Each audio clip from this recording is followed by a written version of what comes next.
The invitation had arrived without preamble, a cream-coloured envelope embossed with gold filigree, summoning its recipient to an evening at the esteemed Montclair estate. Inside, a single card bore a flourish of cursive. "Your presence is requested for an exclusive gathering. A night of elegance awaits."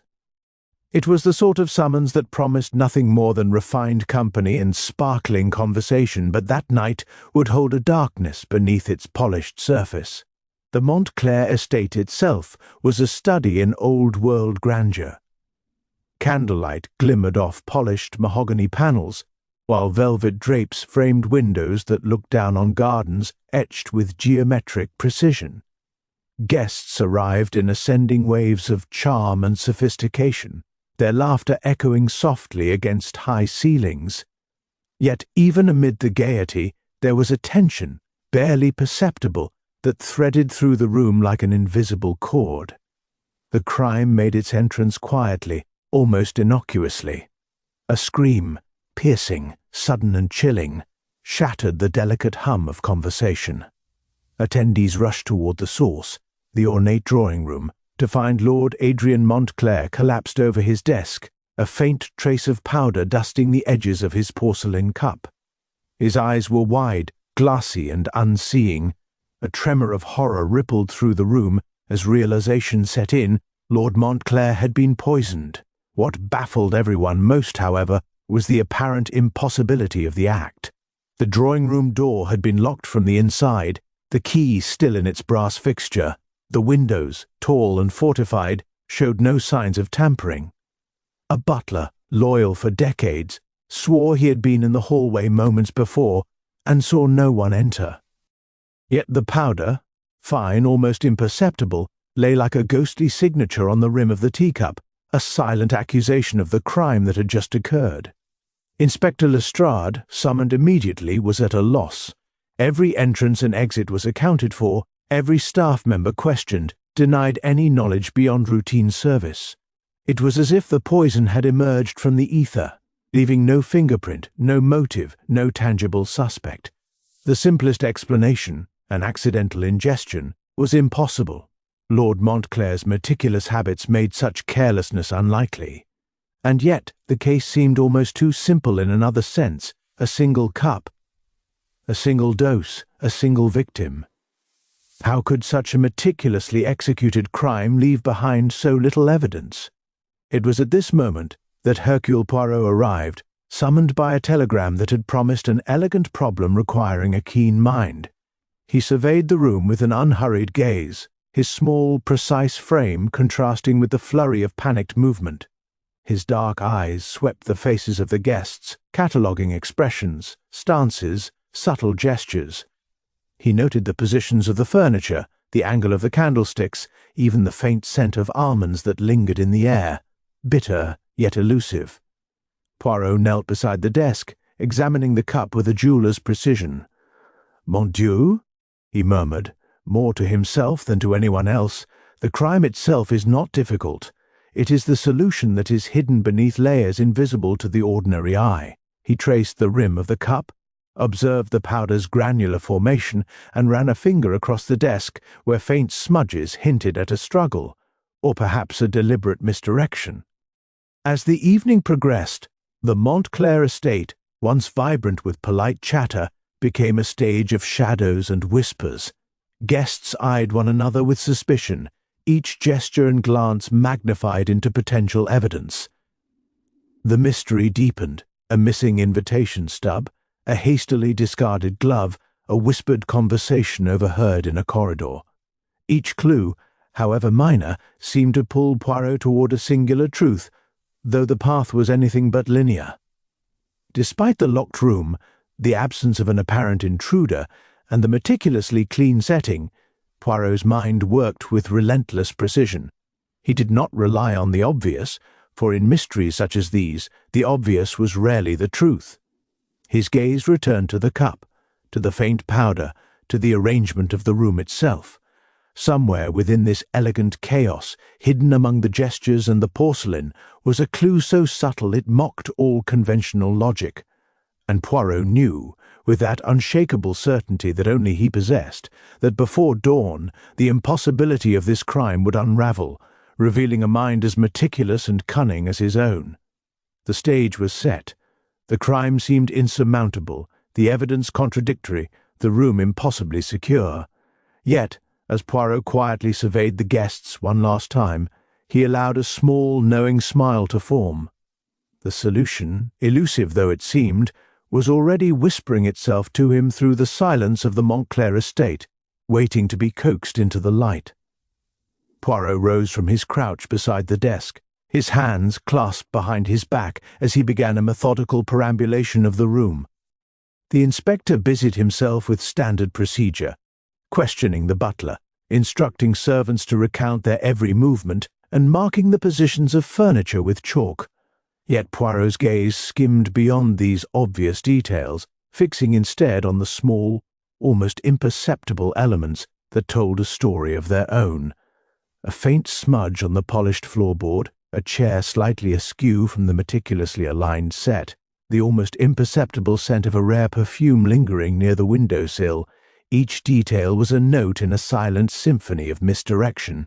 He paused at the far corner of the drawing-room, his eyes narrowing as they fell upon a single playing card tucked beneath the edge of a rug. It was an ordinary card, the Queen of Hearts, yet something about its position struck him as deliberate rather than accidental. Poirot crouched to inspect it, lifting the rug just enough to see a faint fingerprint smudged along its corner, the residue still fresh. He placed the card carefully on the desk beside Lord Montclair's cup, aligning it with the direction of the smudge. It was subtle, almost laughably so, yet in Poirot's mind it suggested intention, an almost theatrical flourish left behind by someone who wanted, or perhaps needed, to mislead. Guests fidgeted as Poirot moved among them, his presence commanding quiet attention despite his small stature. One by one, he observed subtle reactions that might have passed unnoticed, a lady's hands trembling slightly as she held her glass, a gentleman shifting nervously in his coat, another clearing his throat far too forcefully. Poirot's keen eyes catalogued each micro-expression, each hesitancy, noting those who offered excessive condolence or those who lingered near the victim longer than propriety demanded. He sensed the first hints of deception, though the full shape of it remained shrouded.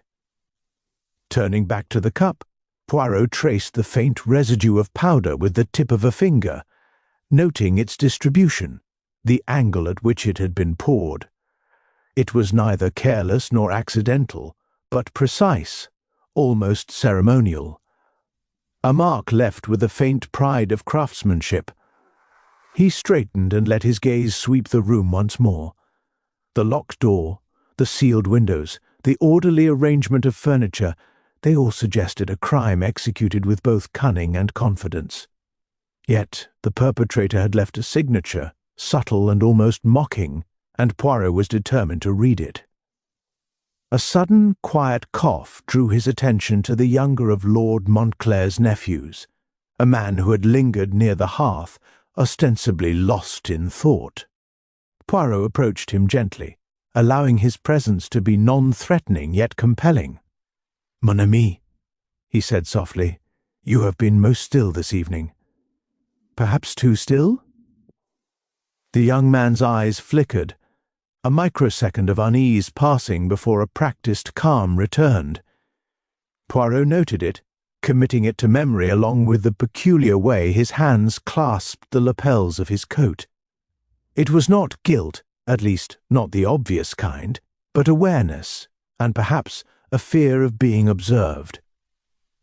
Poirot's attention drifted again, this time to the arrangement of objects on the side table, a silver letter opener, perfectly polished, but with a faint scratch along its edge, a half-burned candle whose melted wax had spilled unevenly, a tray of untouched canapés, their positions slightly altered from the morning's meticulous setup.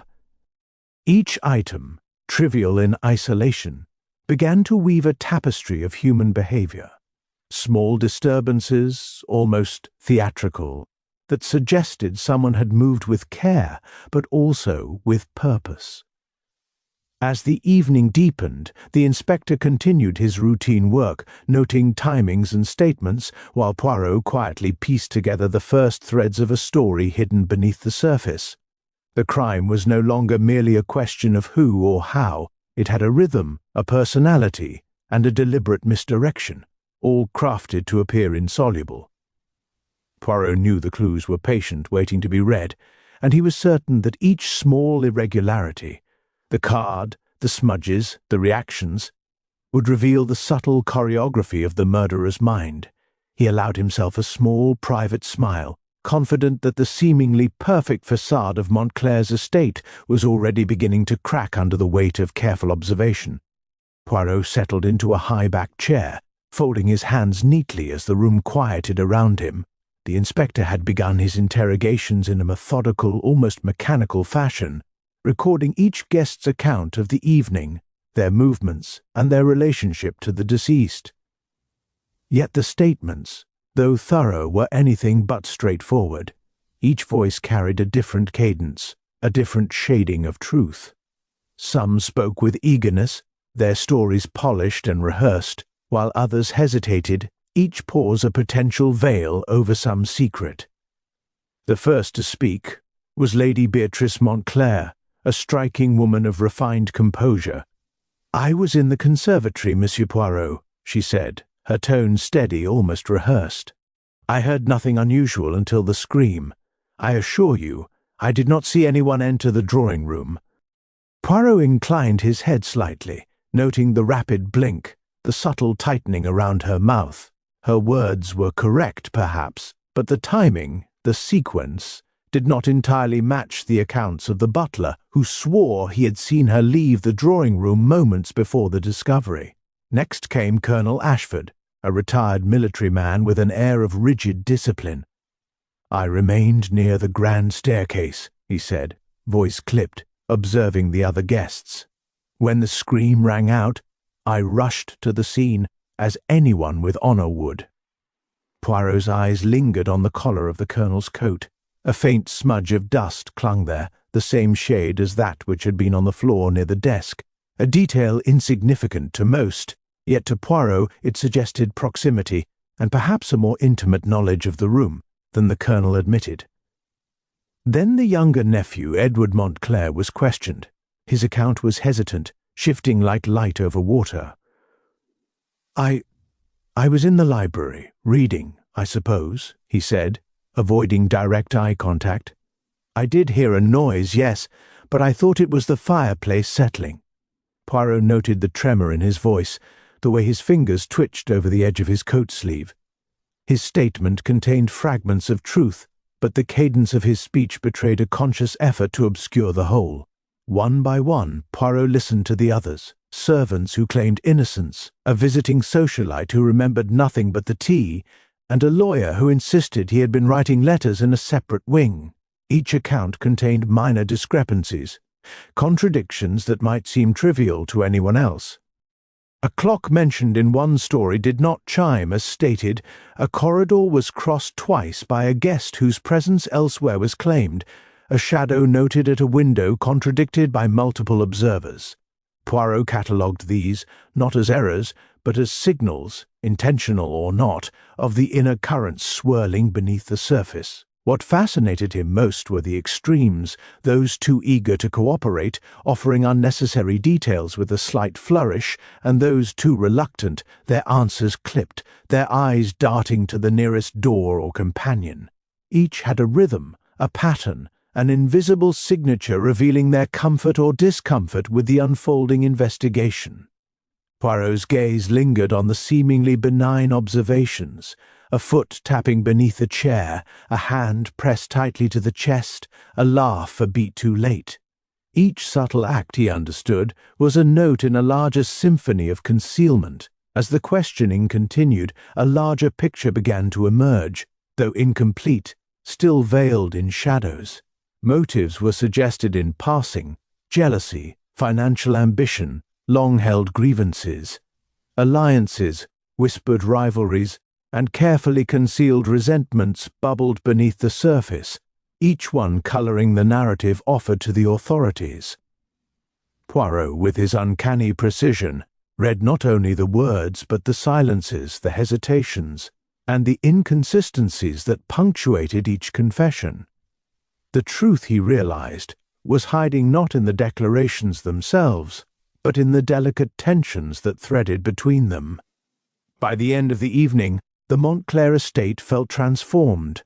It was no longer a house of grandeur and elegance, but a theatre of duplicity, each guest performing with varying degrees of authenticity. Poirot leaned back, fingers steepled, eyes dark and contemplative.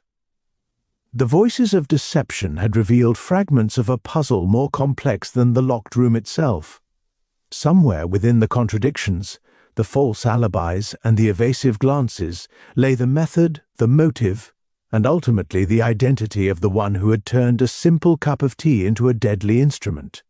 And Poirot knew, as he had known since his first meticulous survey of the room, that the next steps would require patience, observation, and an unerring attention to the minutest detail. Every twitch, every glance, every seemingly trivial object might carry the key to unmasking the murderer. Poirot remained seated in the high-backed chair, letting the room settle into a hushed stillness while his mind sifted through the tangled strands of the evening. Each confession, each evasion, each subtle gesture revealed a fragment of motive. Yet none could explain the crime in isolation. The Montclair family and their guests were enmeshed in a delicate web of ambition, resentment, and concealed desires, and the challenge was to untangle it without disturbing the invisible threads that bound them together. He began with Lady Beatrice. Her poised demeanour masked a financial dependency on her late husband's favour, and whispers of a threatened inheritance hinted at a motive rooted in security and control. Poirot remembered her rapid blinking, the slight tightening around her lips, a signature of tension he had seen countless times. Her eagerness to emphasize her own absence from the drawing-room struck him as more than mere propriety. It was a defensive flourish, a carefully rehearsed alibi meant to deflect attention from the possibility of self-interest. Colonel Ashford, by contrast, carried a different shadow. His pride, his need to assert influence, and a long-standing resentment toward Lord Montclair for a professional slight created a subtle but potent motive. Poirot recalled the dust smudge on the colonel's coat, the angle of his body as he spoke, small betrayals of presence that did not align with his story of passive observation. It was a reminder that even the most disciplined of men could leave evidence of ambition when the stakes were high. Edward Montclair, the young nephew, presented perhaps the most labyrinthine of all motives. He was ambitious, socially aware, and yet financially restricted by the stipulations of the family trust. His hesitation, the tremor in his hands, the faltering cadence of his story, these were not mere nervousness, but signs of a mind juggling fear, opportunity, and familial expectation. There was more to him than simple proximity. Poirot suspected that behind his apparent distraction lay a deep awareness of the consequences of every action in that household, especially under the sharp gaze of the law. The servants offered a more muted form of motive, less tangible but equally significant. Loyalty, resentment, and personal gain mingled quietly beneath their polished facades. One footman's insistence on having seen nothing was contradicted by his careful rearrangement of chairs earlier, while the housekeeper's reticence hinted at knowledge she had been conditioned to conceal. Poirot catalogued each subtle nuance, aware that in households such as Montclair's, the smallest deviations often signalled the most profound truths. As he considered the visitors, a visiting socialite and a lawyer, Poirot detected further threads: envy, professional advantage, a desire for prestige. The socialite's exaggerated concern for the deceased and the lawyer's precise recollection of innocuous details were, in their own ways, extensions of the tangled motives already at play. Greed intertwined with ambition, and ambition tangled with fear. It was a complex lattice, a maze in which every path seemed to intersect with another, leaving no single culprit obvious. Poirot leaned back, steepling his fingers and surveying the room with that characteristic stillness that belied the rapid pace of his mind. Each alibi, each connection, each minor contradiction was a strand in a vast interwoven tapestry. He began to map them silently, Lady Beatrice's financial anxiety intersecting with Edward's inheritance concerns, the Colonel's pride brushing against the socialite's envy, the servant's quiet resentments threading beneath all. It was a maze of human emotion and calculation, one in which the crime had been orchestrated with a subtle genius that toyed with appearances. The key, Poirot understood, was not simply to identify a motive in isolation, but to see how these overlapping motives created opportunities, tensions, and misdirections. One thread might lead to a clue in the corner of a room, another might expose a hesitation in a witness's voice. The crime was not a single act, but the product of a network of desires, each pulling and pushing, each shaping the contours of deception. As the candlelight flickered across the polished panels and velvet drapes, Poirot felt the threads of the maze tightening, drawing him closer to the point where clarity would emerge, where the impossible would begin to yield to the precision of his observation. The following morning, a commotion stirred in the Montclair drawing-room. Inspector Lestrade had convened the household, announcing a breakthrough that, to the untrained eye, seemed definitive. A vial had been discovered, hidden behind a panel in the library, its contents matching the poison found in Lord Montclair's cup. The evidence appeared irrefutable, and all eyes turned toward the butler, Mr. Hargreaves, whose supposed clumsiness with the household stock of chemicals now cast him as the culprit. "I found it myself," Lestrade declared, holding the vial aloft. "It was carelessly hidden. And the fingerprints, well, there can be no doubt. The man had access, the means, and now the proof is in our hands. The crime is solved." A murmur of relief rippled through the room. Some guests nodded, others exhaled, grateful that the nightmare seemed concluded. But Poirot, seated quietly near the window, allowed the announcement to wash over him with only the faintest nod of acknowledgement. His eyes, dark and focused, lingered on the vial, on the tiny specks of residue within. Something about the situation felt off, an invisible note out of harmony with the symphony of evidence. The butler's expression, far from guilt, carried only mild confusion and worry. He was startled, yes, but not with the tension of a man hiding murder. Poirot rose and approached the inspector with deliberate calm. "Ah, Inspector, you have done admirable work," he said, his voice smooth, almost deferential. "And yet I am troubled. You see, evidence may indeed point, but it does not always speak the whole truth." He picked up the vial carefully, inspecting it from multiple angles, noting its placement and the absence of dust or smudges on the surrounding panel. "Mon Dieu," he murmured softly. "A truly clever hand would know how to leave this exactly where it would be found, to satisfy the mind too eager for closure." Lestrade frowned, a hint of irritation in his tone. "Poirot, are you suggesting the evidence is planted?" Poirot smiled faintly, almost imperceptibly, the corner of his mouth twitching with a secret amusement. "I suggest only that one must not be satisfied with the obvious. A crime so carefully orchestrated rarely allows itself to be solved so easily. Our friend here," he gestured toward the butler, "is, I suspect, entirely innocent. The poison, the vial, even the fingerprints may be the work of another, a mind both patient and cunning, waiting for us to relax, to proclaim victory prematurely." The inspector shifted uneasily. The household, meanwhile, buzzed with whispers, some expressing relief at the apparent resolution, others puzzled by Poirot's calm dissent. Yet Poirot's attention was already elsewhere, to the subtle details overlooked, the reactions half concealed behind polite facades, the inconsistencies in timing and positioning that even Lestrade had missed. The young nephew's restless movements, the twitch of a sleeve on a visiting socialite, the lady's carefully measured sighs, all these had been catalogued, none lost to his meticulous memory.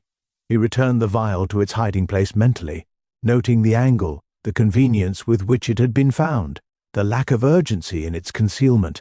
It was a perfect distraction, a device designed to draw attention, to give the illusion of completion.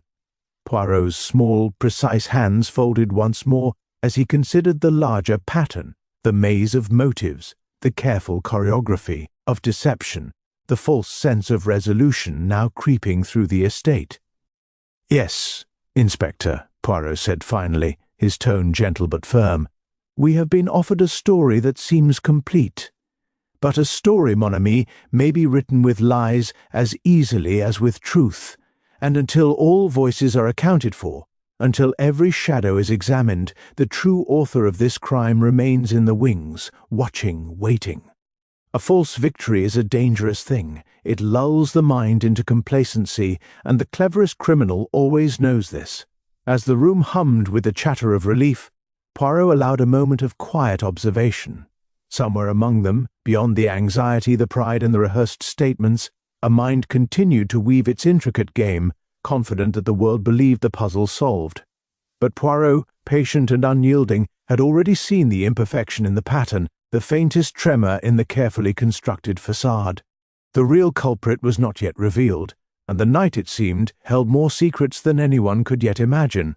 Poirot spent the late afternoon in quiet contemplation, wandering through the Montclair estate with the deliberate patience of a mind attuned to subtleties invisible to others. While the household busied itself with polite conjecture over the solved crime, he retraced the evening steps, observing the angles of furniture, the positions of objects, the minutest disturbances in dust and wax. It was during this solitary survey that his attention fell upon a detail everyone else had overlooked: a small, leather-bound notebook, partially hidden behind a stack of ledgers in Lord Montclair's private study. Its cover bore no inscription, and it had clearly been forgotten in the rush of social duties. Yet its presence struck Poirot as significant, not in itself, but in what it might conceal. Opening the notebook, he discovered a series of entries spanning several years. At first they seemed innocuous, routine accounts, brief notes on social gatherings, and remarks on household maintenance. But as Poirot turned the pages with meticulous care, patterns emerged: names of guests, cryptic references to favours owed or grudges nurtured, and hints at old disputes that had never found resolution.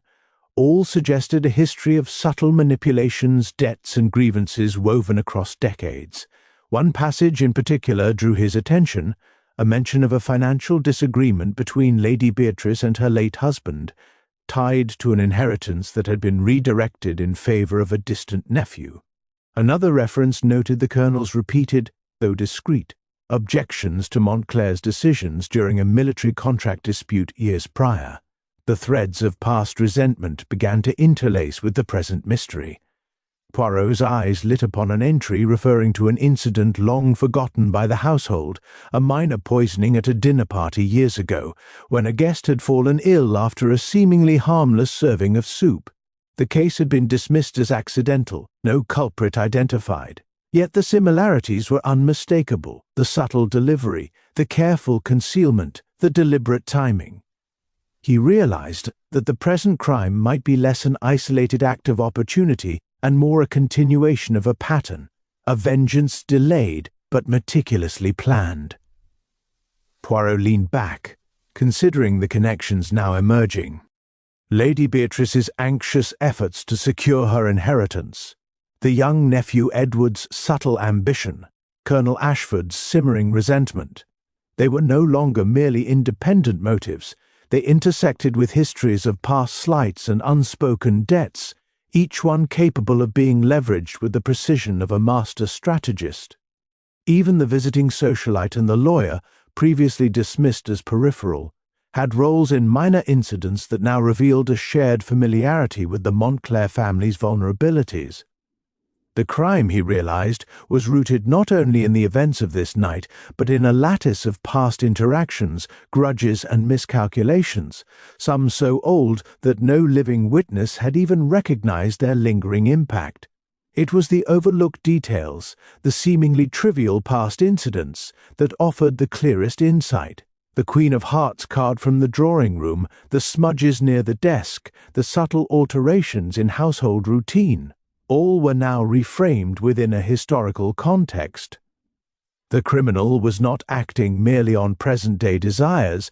The actions were calculated, rehearsed, and informed by knowledge accrued over years of observation. Each move, each small misdirection, was a replay of strategies and tensions rooted in the past, designed to manipulate the present. Poirot closed the notebook with care, his mind sharpening into focus.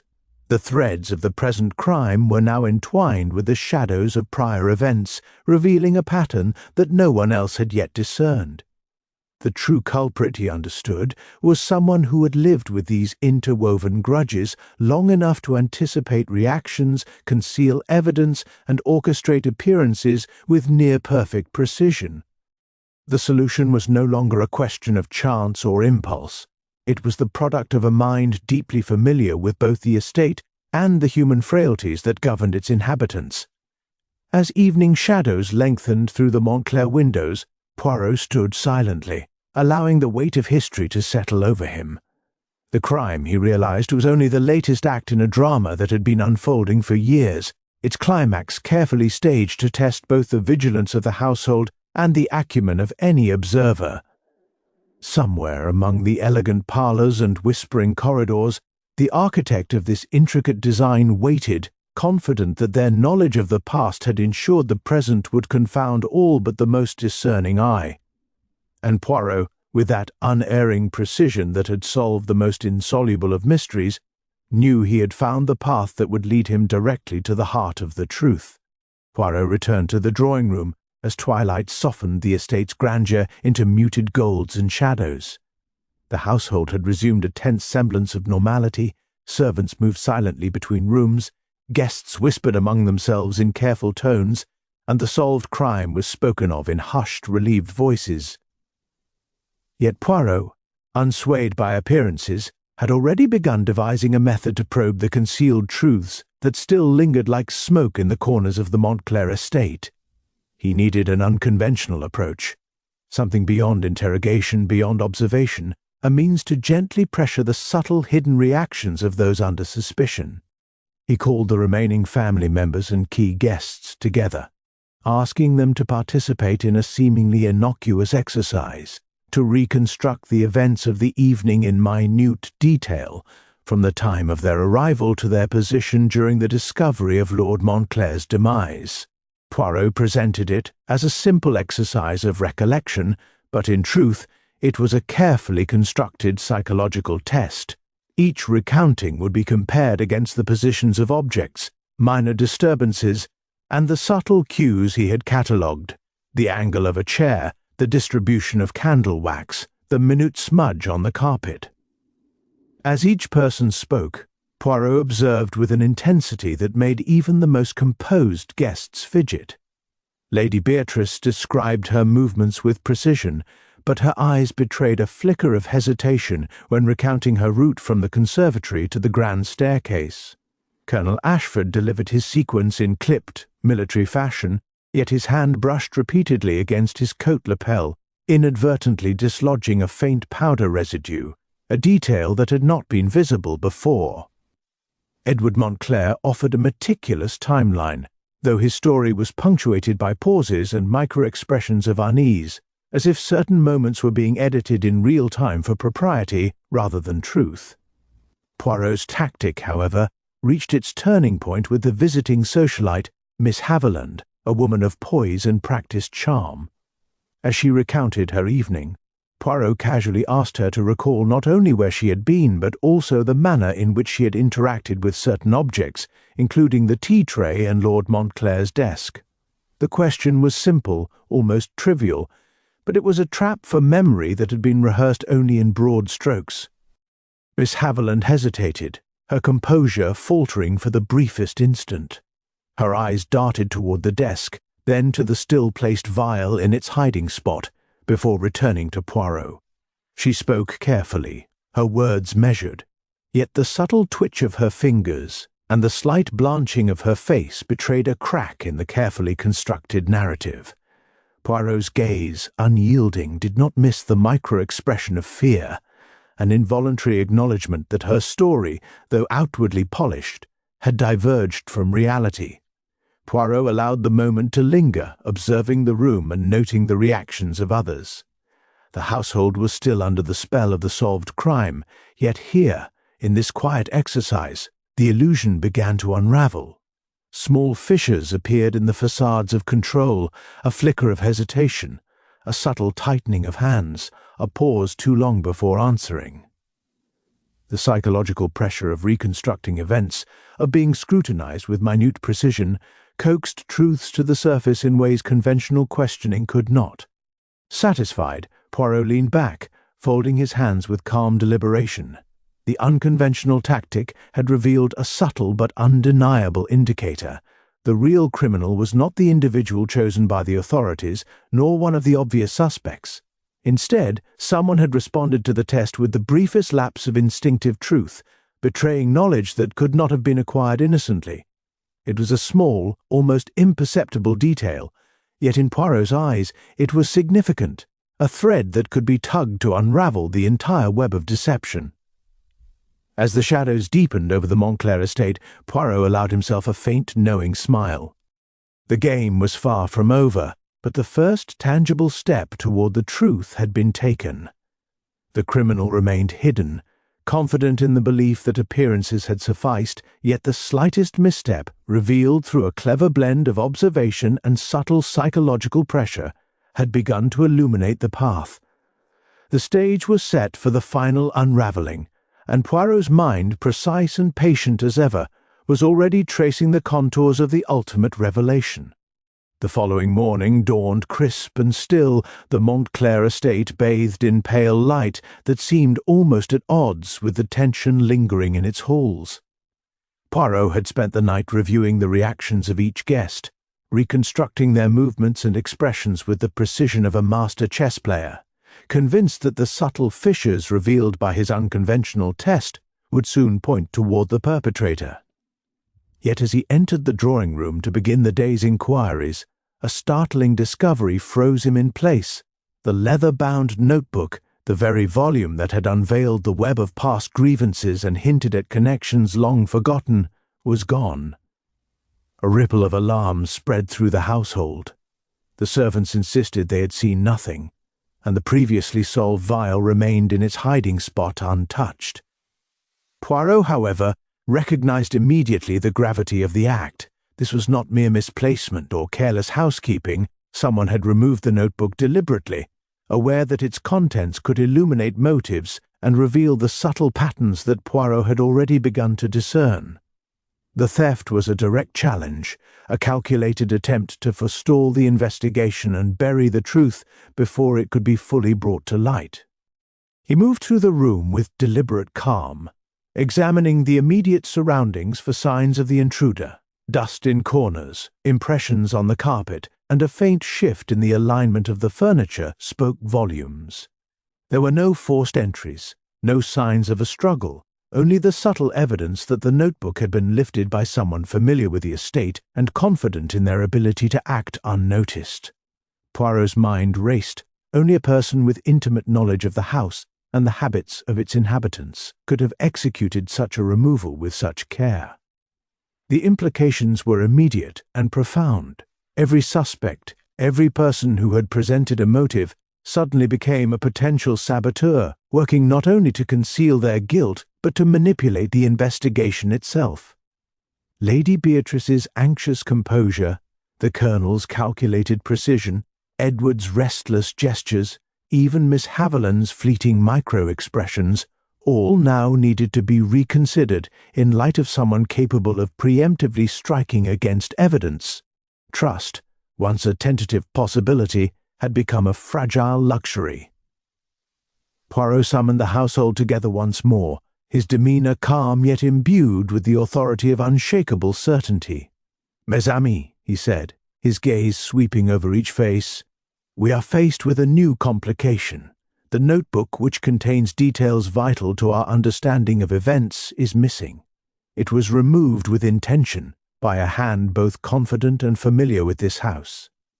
Whoever did this believes they can bury the truth, but they underestimate the power of careful observation." The room shifted uneasily. The butler's hands clenched, the young nephew's eyes flickered toward the walls, and Lady Beatrice's lips pressed together in a thin line. Even Miss Haviland's composure betrayed the tiniest tremor. Poirot's method was subtle, but its effect was immediate. Each person's reaction became a small window into the mind of the one who had acted.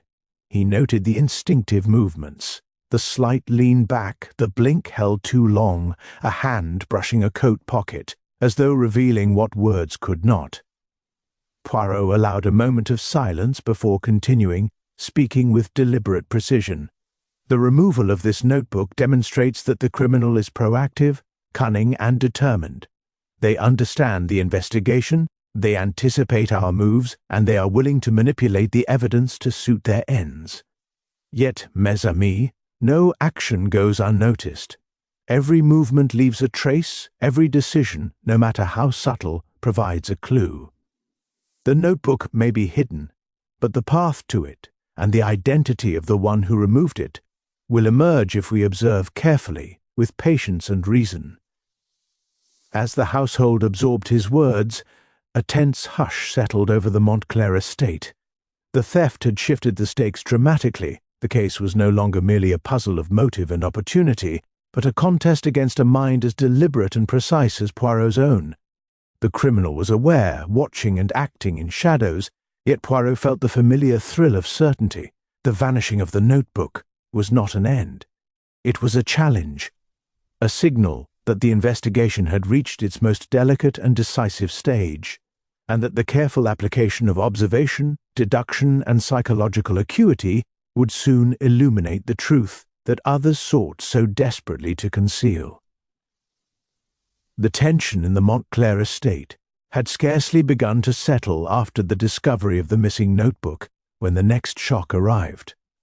Poirot was in the drawing-room reviewing the subtle discrepancies in the timeline of the previous evening, when a piercing scream echoed from the far wing of the house. Guests froze mid-step, and servants hurried toward the sound, but Poirot, calm as ever, was already moving with deliberate swiftness.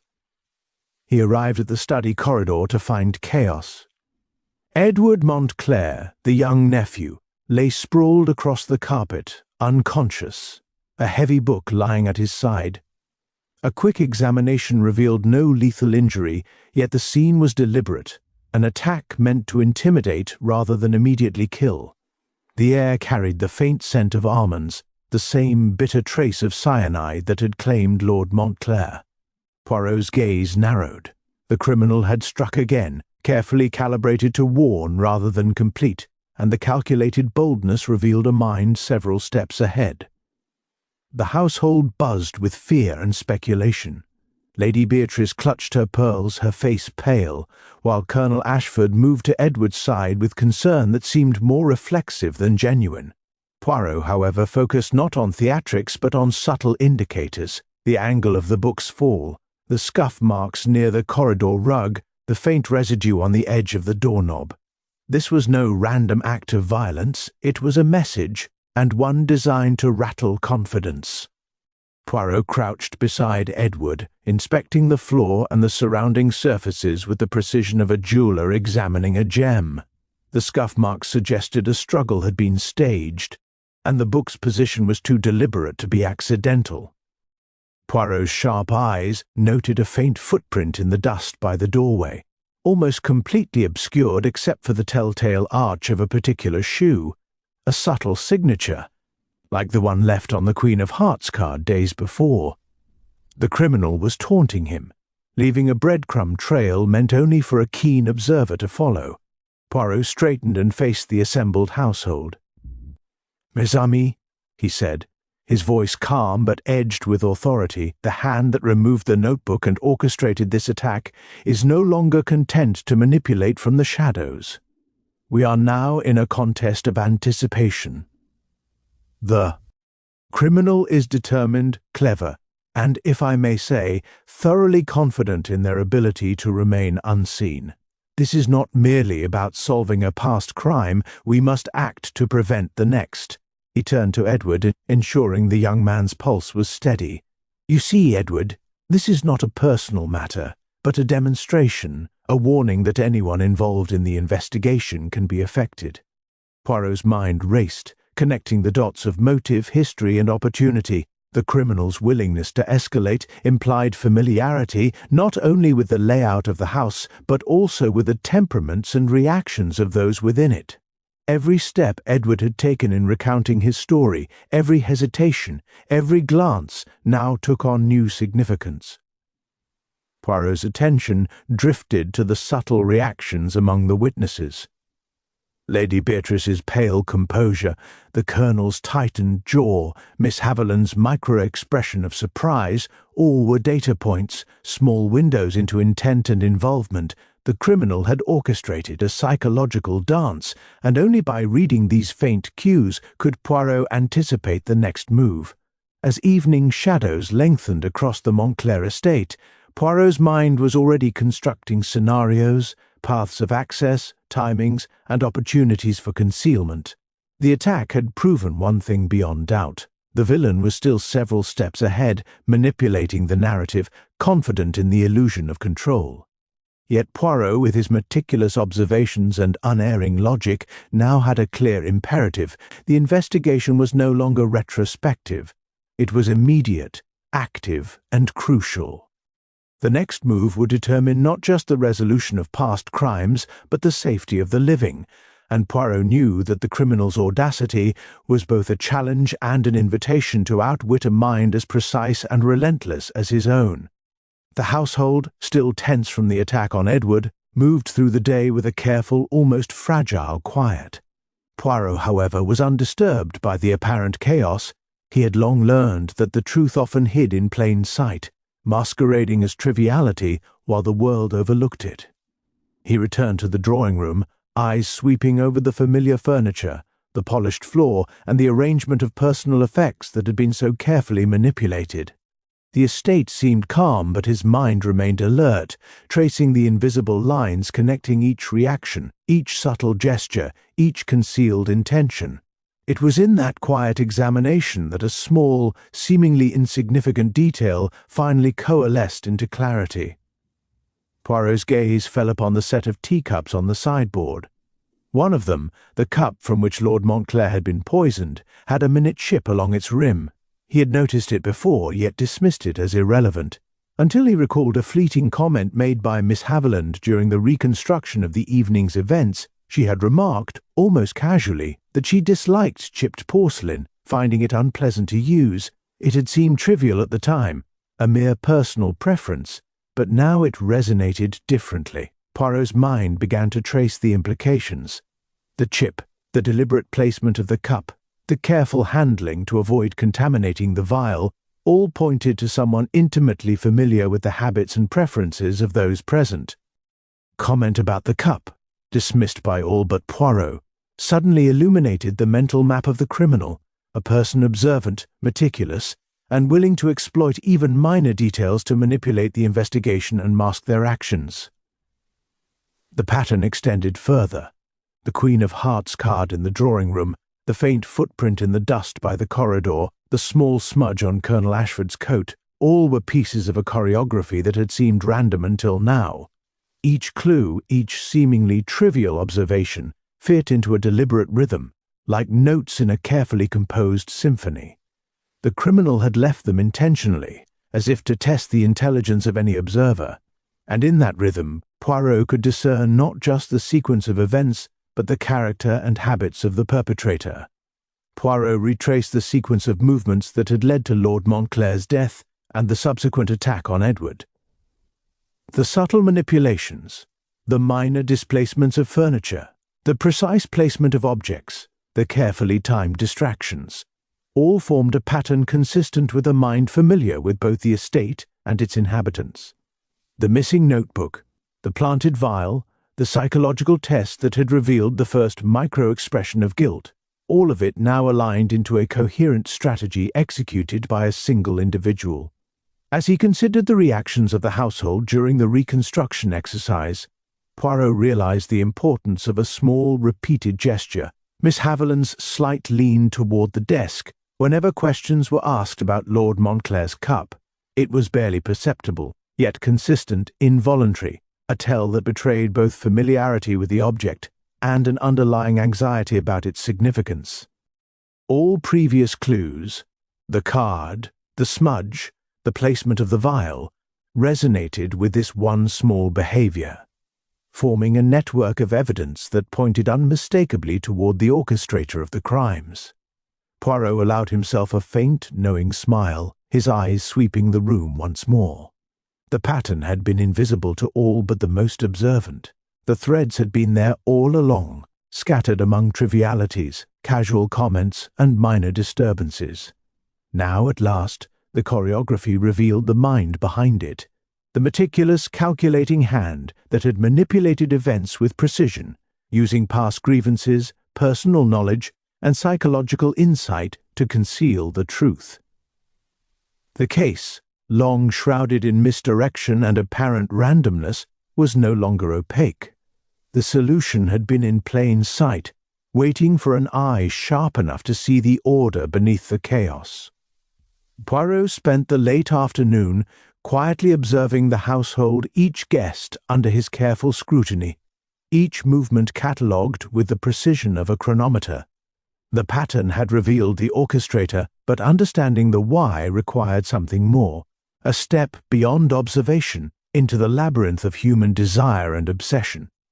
He gathered the household once more, insisting on calm attention, not dramatics, as he prepared to unfold the truth. "Mes amis," he began, his voice measured yet commanding. "We have seen the pattern of events, the choreography of deception, and the cleverness of the criminal. But until we understand why, we cannot fully appreciate the nature of these acts.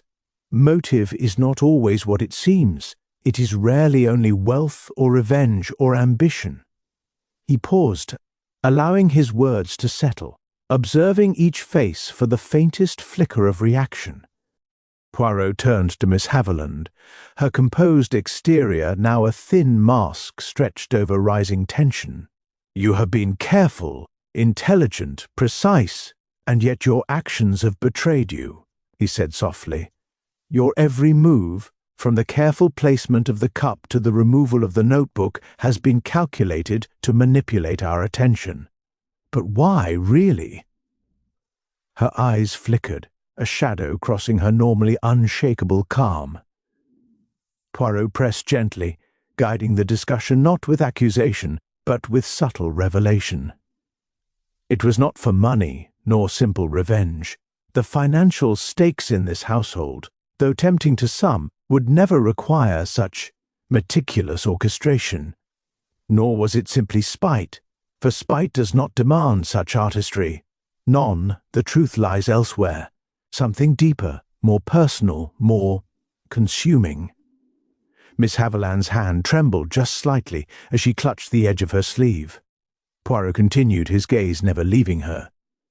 "Years ago, Lord Montclair made a remark, a casual, seemingly harmless comment, that you interpreted as an affront, perhaps a jest, perhaps a criticism, but to you it became a seed, a grievance that grew in the quiet spaces of your mind. Over time it festered, and with each encounter, with each observation of this household, it became an obsession. You were determined not merely to punish, but to demonstrate mastery, to impose your will with precision, to show that your intelligence and foresight were superior to all. The subtle reactions of the others in the room confirmed the weight of Poirot's words. Gasps were suppressed, but eyes widened as the deeper layers of the crime began to emerge. Miss Haviland's motivation was not simple greed or vengeance. It was a psychological compulsion, an almost pathological need to assert control and intellect over those she perceived as morally or socially inferior. The poison, the staged reactions, the attacks, and the vanishing evidence were all expressions of that need, each act a meticulous demonstration of her ingenuity. Poirot's voice took on a gentler, almost philosophical tone. Some crimes are committed in passion, some in anger, some in desperation. But yours, mademoiselle, is a crime of the mind, an intellect driven to extremes by obsession, an artistic cruelty that seeks perfection in method, not merely in outcome. It explains the care, the precision, the patience, the patterns. It explains why ordinary motive cannot account for your actions. Miss Haviland's face betrayed the truth in the end, the mask of composure slipping. Her eyes, once so guarded, revealed recognition of Poirot's insight, tinged with the faintest gleam of something that might have been pride or acknowledgement of inevitability. It was a revelation more shocking than any material gain or old grievance. The crime was not simply about what was done, but about who she was and the compulsive perfectionism that demanded the orchestration of chaos as a demonstration of control. Poirot allowed the silence to linger, letting the understanding settle over the room. The criminal's mind was now visible, exposed not merely through acts, but through psychology, through the deep, consuming need that had driven each step of the elaborate crime. And as the evening shadows lengthened over the Montclair estate, it became clear that the resolution of the case would require more than evidence. It required the recognition of a mind as brilliant as it was dangerous. Poirot allowed the evening to settle into a hushed, expectant quiet. He had spent hours reviewing every reaction, every gesture, every detail left behind by the carefully orchestrated crimes. Now, with the pattern fully mapped and the psychology of the culprit laid bare, he was ready to set the final stage. The Montclair estate, elegant yet shadowed, became his theatre, each corridor and parlour a carefully considered element in his trap. He invited the household to the drawing-room once more, presenting it as a discussion to reconstruct the events one final time. The guests arrived, tense but respectful, unaware that the true purpose was not dialogue, but revelation. Poirot moved with calm precision, arranging chairs, positioning objects, and subtly guiding the focus of attention. Miss Haviland entered last, her posture composed but her eyes betraying a faint, restless awareness that something was amiss. "Mes amis," Poirot began, his voice soft yet resonant, "tonight we examine the actions of the last few days not merely as events, but as reflections of intention. We consider motives, patterns, and the unseen mind behind these actions. For clarity, it is sometimes necessary to recreate the situation, to allow the truth to reveal itself under gentle pressure." He gestured toward the tea tray, deliberately leaving it slightly askew, the very cup that had initiated the chain of events prominently displayed. The household looked on, and Poirot allowed his gaze to rest, with polite attention, on Miss Haviland. He then spoke casually. "Mademoiselle, would you care to demonstrate your movements on the evening of Lord Montclair's unfortunate demise? Simply for the sake of clarity, of course." For a brief moment Miss Haviland's composure faltered. Her eyes flicked to the cup, then to Poirot, and a faint tension crossed her otherwise controlled features. She began to move cautiously, tracing the motions she had described during prior reconstructions, but each gesture now appeared constrained, overly careful, revealing her acute awareness of his scrutiny. Poirot, unblinking, observed every micro-expression, every hesitation. The tension in the room grew palpable. Guests shifted uneasily, sensing the subtle escalation, the invisible pressure mounting in the silent space. Poirot spoke again, softly, almost conversationally. "Ah, but some things cannot be fully explained by rehearsed words alone. The hands, the eyes, the instinct, they reveal what the mind attempts to conceal." It was then that the first fissure appeared. Miss Haviland's hand trembled as it hovered near the cup, a subtle but undeniable signal of recognition and guilt. Her carefully crafted mask of composure wavered under the quiet intensity of Poirot's gaze. He did not raise his voice. He did not gesture sharply. His mere presence, the knowledge of her patterns fully understood, exerted the pressure she could no longer resist. "You see, mademoiselle," Poirot said, leaning slightly forward, "the pattern, the small details, the orchestrated distractions, they all point unmistakably to you. The notebook, the vial, the psychological tests, they were not accidents, and neither was the attack on young Edward. Every move has been calculated, yet every calculation leaves a trace, and that trace has led me here."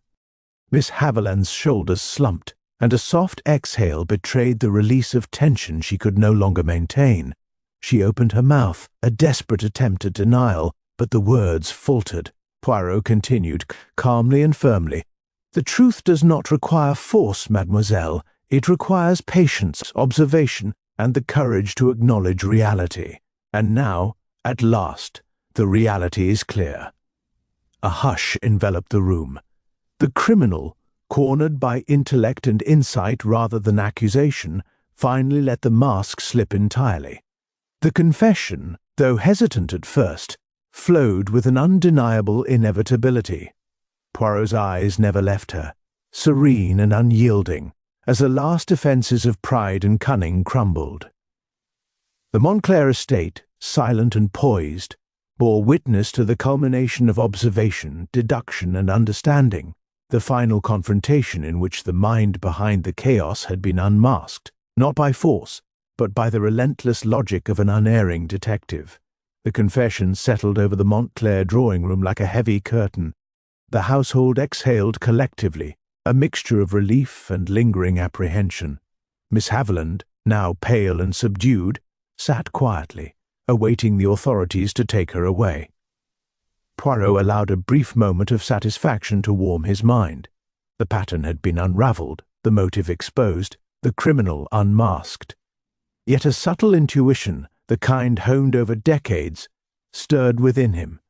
Something remained incomplete, a whisper of dissonance, a note slightly out of harmony with the otherwise perfect symphony of deduction. He allowed the room to relax further, watching reactions as the household processed the confession. Lady Beatrice's gaze flicked nervously toward the library. The Colonel's jaw tightened in a mechanical nod, and Edward, still recovering from his earlier attack, shifted uneasily. The confession was consistent with the evidence, but Poirot's experience told him that the criminal mind rarely acted in isolation. Where there was such elaborate orchestration, there was often a hidden architect, someone who pulled the strings behind the apparent villain.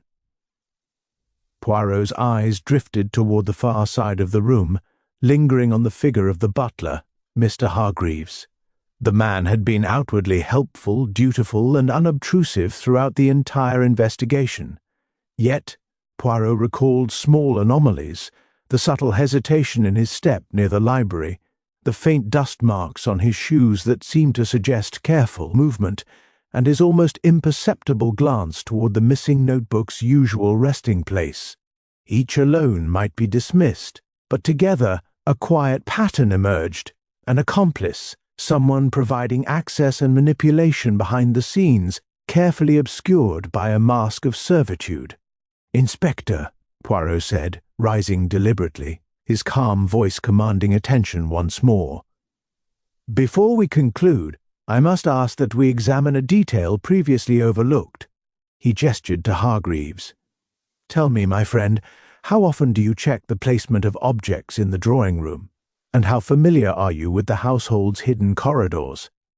The butler's face tightened subtly, a micro-expression almost immediately masked by propriety. He hesitated. I keep track of things as required, monsieur. That is my duty." Poirot's eyes narrowed, calm but piercing. "Indeed."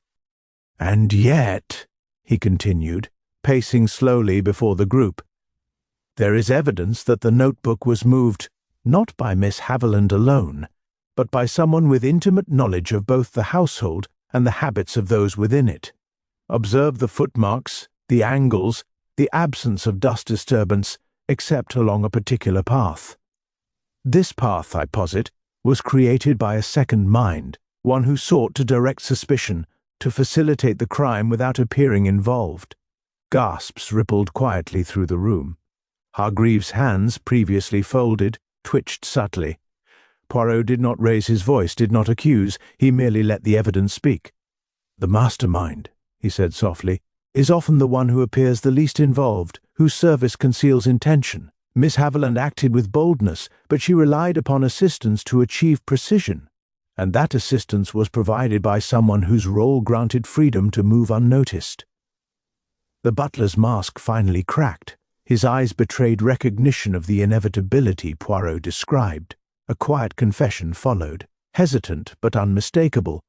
He admitted to subtle interventions, moving the notebook at Miss Haviland's direction, timing minor distractions, providing knowledge of the household's routines, all without touching the poison itself. The plot, which had seemed solved in its entirety, revealed an additional layer. The criminal's brilliance had depended upon the silent, unseen collaboration of a devoted but morally compromised servant. Poirot allowed a faint smile, satisfied by the final clarity. The case was no longer a single thread, but a braid of intentions, genius, and manipulation. The revelation of the hidden accomplice did not diminish the earlier confession. It deepened understanding of the intricate orchestration, confirming that even the most confident conclusions must remain open to scrutiny until every thread is examined. The Montclair estate, finally, held the full truth, yet its lesson was clear. In the world of crime, the smallest actors can shape the largest schemes, and no detail, however subtle, is ever truly insignificant. The Montclair drawing-room was now heavy with a quiet, almost reverent stillness. The confessions, the intricate motives, the hidden accomplice had been laid bare. Miss Haviland's eyes were downcast, the sparkle of cleverness dimmed by the inevitability of her exposure. Hargreaves, the silent facilitator, stood stiffly, realizing that his carefully maintained role as a servant could not shield him from the consequences of his choices. The household, though relieved that the immediate danger had passed, felt a subtle unease linger in the air, as though the very walls of the estate had absorbed the tension and were reluctant to release it. Poirot, standing quietly near the center of the room, allowed the scene to settle before speaking. His tone was calm, deliberate, carrying that quiet authority that demanded attention without force. "Mes amis," he began, "the events that have unfolded are the result not merely of overt acts, but of concealed intentions, hidden within the ordinary, masked by routine. To understand fully, one must look closely at what others ignore." He walked slowly among the assembled group, gesturing lightly toward the familiar objects in the room, the teacups, the arrangement of furniture, the slightly tilted Queen of Hearts card. These objects, so seemingly insignificant, were deliberately placed, each one a clue, a signpost. The cup, from which Lord Montclair drank, the minute disturbances of dust, the footmarks along the corridor, these were not accidents. Even the removal of the notebook, performed with care and calculation, left subtle traces. Only by observing the smallest gestures and behaviors could one reconstruct the truth. Poirot's gaze rested on Miss Haviland, then shifted to Hargreaves, his expression unreadable but sharp as a blade. "Mademoiselle, your intellect and your patience were remarkable, yet it was the minor unconscious signs, the tremor in your hand, the instinctive glance at the desk, that betrayed your orchestration. And you, Hargreaves, believed that loyalty could shield complicity.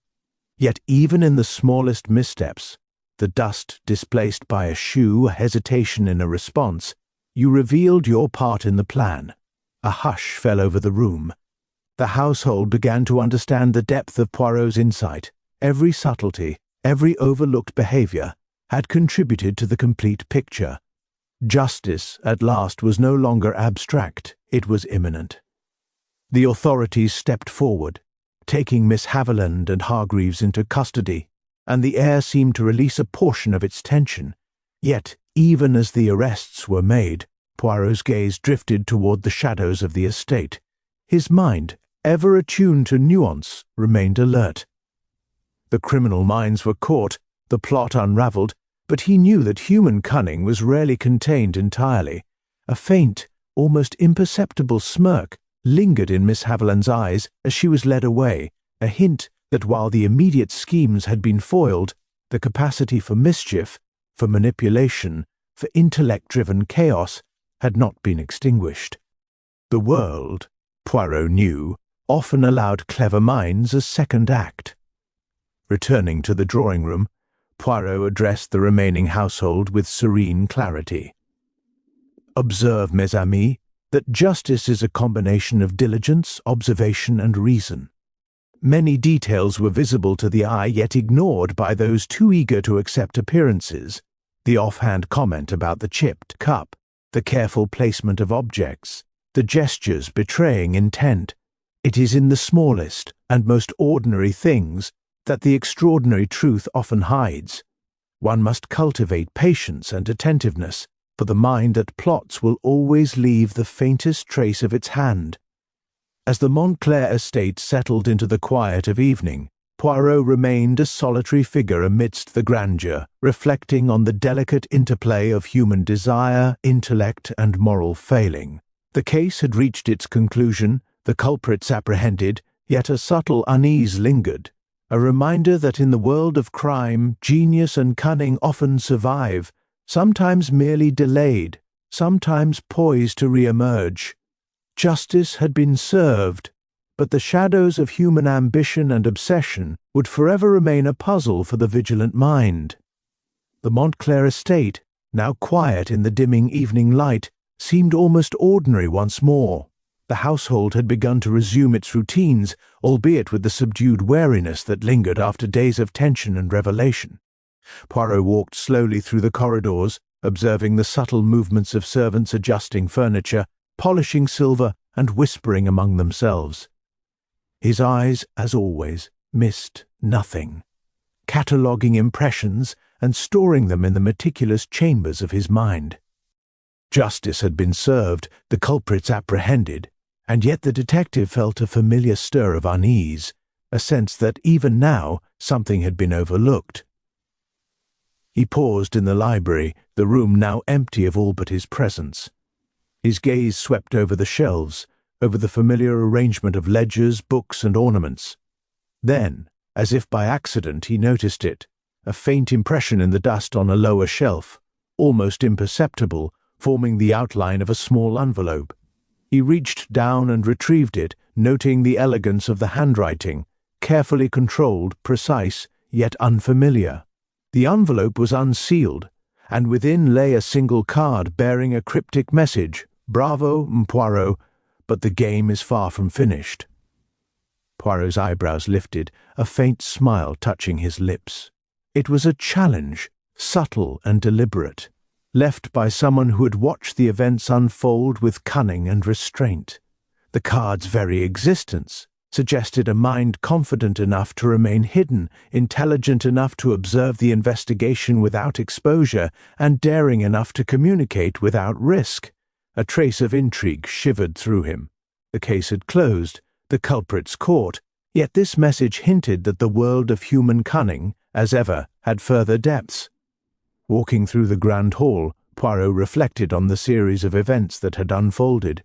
The poisoned teacup, the vanishing notebook, the psychological maneuvers, the hidden accomplice, and the revelation of motives rooted in obsession rather than greed. Each layer of the mystery had been intricate, and yet the message reminded him that even the most complete resolution could conceal an undercurrent, an unseen thread awaiting the careful eye of a detective. As he stepped out into the evening garden, the cool air brushing against his face, Poirot allowed himself a moment of contemplation. Justice had been delivered, yes, but the card was a reminder that the human mind was capable of infinite complexity. Someone, somewhere, was now observing, calculating, perhaps inspired by the very unravelling that had taken place within these walls. The detective knew that his work was never truly done, that the pursuit of truth was a constant journey, one in which the faintest clue could open a new path, and the slightest gesture could mask a new intrigue. Poirot's keen eyes rested on the horizon, where the last rays of sunlight touched the distant hills. A sense of satisfaction filled him, tempered by anticipation. He had solved the crime, exposed the motives, and untangled the threads of human deception, yet the card whispered that mysteries never truly ended. The world contained infinite subtleties, infinite deceptions, and infinite puzzles for a mind willing to observe, deduce, and act with precision. Turning back toward the estate, Poirot's gait was deliberate, composed, confident, yet imbued with the quiet excitement of one who knows that the next challenge, the next enigma, could emerge at any moment. Behind him, the Montclair estate seemed to breathe again, serene yet shadowed by secrets, as if acknowledging the delicate balance between order and chaos. The detective understood that the resolution of one mystery merely prepared the mind for the next, and the card, cryptic and daring, was a promise of puzzles yet to come. Poirot's lips curved in a faint, knowing smile. Justice had been served, yet the world remained vast, intricate, and unpredictable. A mystery had ended, but another was already waiting, just beyond sight, calling for the patient, observant, and unerring mind of Hercule Poirot. And with that certainty he walked on, ready for whatever subtle enigma the future might bring.